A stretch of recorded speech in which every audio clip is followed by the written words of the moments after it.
Shalom teman-teman semua, selamat datang kembali di channel Bang Kepo Rohani. Selamat datang bagi teman-teman yang baru mengunjungi channel ini.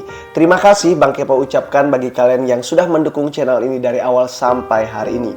Baik teman-temanku semua, kali ini Bang Kepo akan membahas salah satu tokoh Alkitab yang terkenal juga dalam Perjanjian Lama. Dia adalah Yehezkiel. Yehezkiel bisa dipanggil imam atau nabi yang hidup pada zaman pemerintahan setelah Raja Yoyakim dibuang. Yehezkiel merupakan anak dari Buzi yang tinggal di pinggir sungai Kebar, teman-teman. Arti nama Yehezkiel sendiri adalah Tuhan itu kuat, dan namanya pertama kali disebut dalam kitab Yehezkiel pasal yang pertama ayat yang pertama. Lalu kemudian terakhir disebut pada kitab yang sama juga, teman-teman, yaitu kitab Yehezkiel pasal yang ke-24 ayat yang ke-24. Inilah fakta-fakta yang menarik tentang Yehezkiel, teman-teman, yaitu fakta tentang penglihatan dan nubuatan setelah yang satu ini.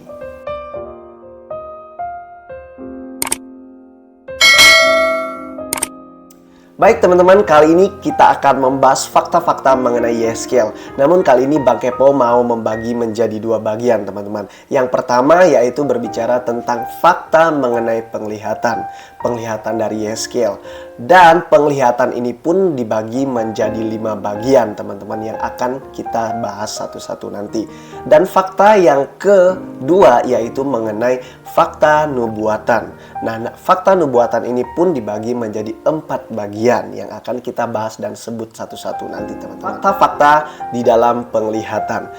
Penglihatan yang pertama berbicara tentang tahta Allah yang terdapat dalam Yehezkiel pasal yang pertama, ayat yang pertama dan seterusnya. Di sana berbicara tentang tahta Allah, kehadiran Allah, hal-hal yang mengenai Allah ya, teman-teman. Lalu penglihatan yang kedua berbicara tentang kekejian di bait Allah yang dilakukan oleh orang-orang yang membuat Allah sangat jijik melihat perbuatan mereka. Jadi mereka istilahnya mereka mengotori bait Allah, teman-teman, yang terdapat dalam Yehezkiel pasal yang ke-8 ayat yang pertama sampai yang ke-22. Penglihatan yang ketiga berbicara tentang kemuliaan Allah meninggalkan bait Allah yang terdapat dalam Yehezkiel pasal yang 10 ayat yang pertama sampai yang ke-22. Hal ini tidak terlepas, teman-teman, dari apa yang dilakukan penglihatan yang kedua tadi, yaitu mereka-mereka yang melakukan kekejian di bait Allah. Penglihatan yang keempat berbicara tentang lembah-lembah yang penuh dengan tulang belulang yang terdapat dalam Yehezkiel pasal yang ke-37 ayat yang pertama sampai yang ke-28. Nah, di sana berbicara tentang kematian, teman-teman. Di sana berbicara tentang tulang belulang, itu artinya kebinasaan.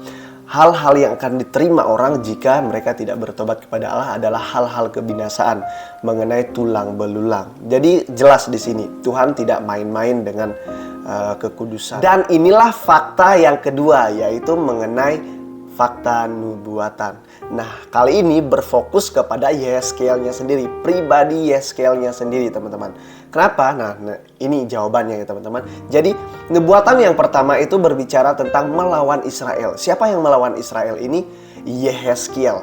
Maksudnya di sini melawan adalah melawan setiap perbuatan mereka dengan perkataan atau peringatan dari Allah. Jadi dia menentang setiap perbuatan yang dilakukan oleh bangsa Israel yang menentang Allah. Dalam Yehezkiel pasal yang keempat ayat yang pertama sampai yang ke-7, dan pasal yang ke-11, pasal yang ke-14, pasal yang ke-23 dan 24. Di sana berbicara tentang bagaimana nubuatan yang datang kepada Yehezkiel dan dia sampaikan. Nah, itu sebagai bentuk apa ya? Bentuk perlawanan. Karena dia menyampaikan hal yang bertolak belakang dari apa yang dilakukan oleh bangsa Israel. Tentu hal-hal yang melawan Allah tentunya. Jadi dia menyampaikan suara Allah untuk memperingatkan mereka.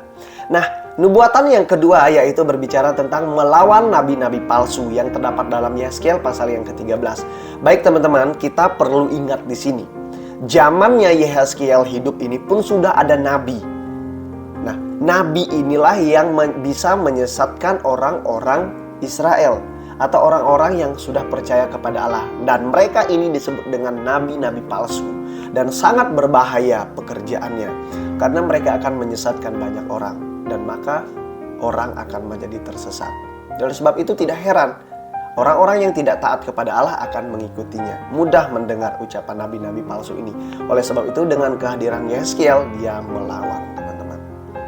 Lalu yang ketiga, nubuatan yang ketiga berbicara tentang melawan bangsa-bangsa. Dalam Yehezkiel pasal yang ke-25 ayat yang pertama sampai yang ke-23. Jadi di sini kita sudah melihat ya. Jadi Yehezkiel ini melawan bangsa-bangsa itu selain melawan secara fisik, yaitu melawan secara apa? Melawan secara doktrin ya teman-teman. Jadi dia mengajarkan hal-hal yang atau dia menentang hal-hal yang tidak berkenan atau hal-hal yang melawan Allah sifatnya. Tentu hal-hal yang tidak berkenan kepada Allah. Jadi Yehezkiel wajib menyampaikan suara Allah, yaitu sebagai suara kebenaran. Nah, yang menjadi fakta nubuatan terakhir yaitu tentang pembaharuan Yehezkiel. Jadi Yehezkiel bernubuat bahwa akan ada pembaharuan. Nah, di sana kita melihat ketika orang mau bertobat, maka orang itu siap diperbaharui, teman-teman. So, itu saja fakta-fakta mengenai Yehezkiel. Jika teman-teman ada fakta-fakta yang lain, silahkan tulis di kolom komentar. Terima kasih kalian sudah menonton video ini, dan Tuhan Yesus memberkati. Salam kepo rohani.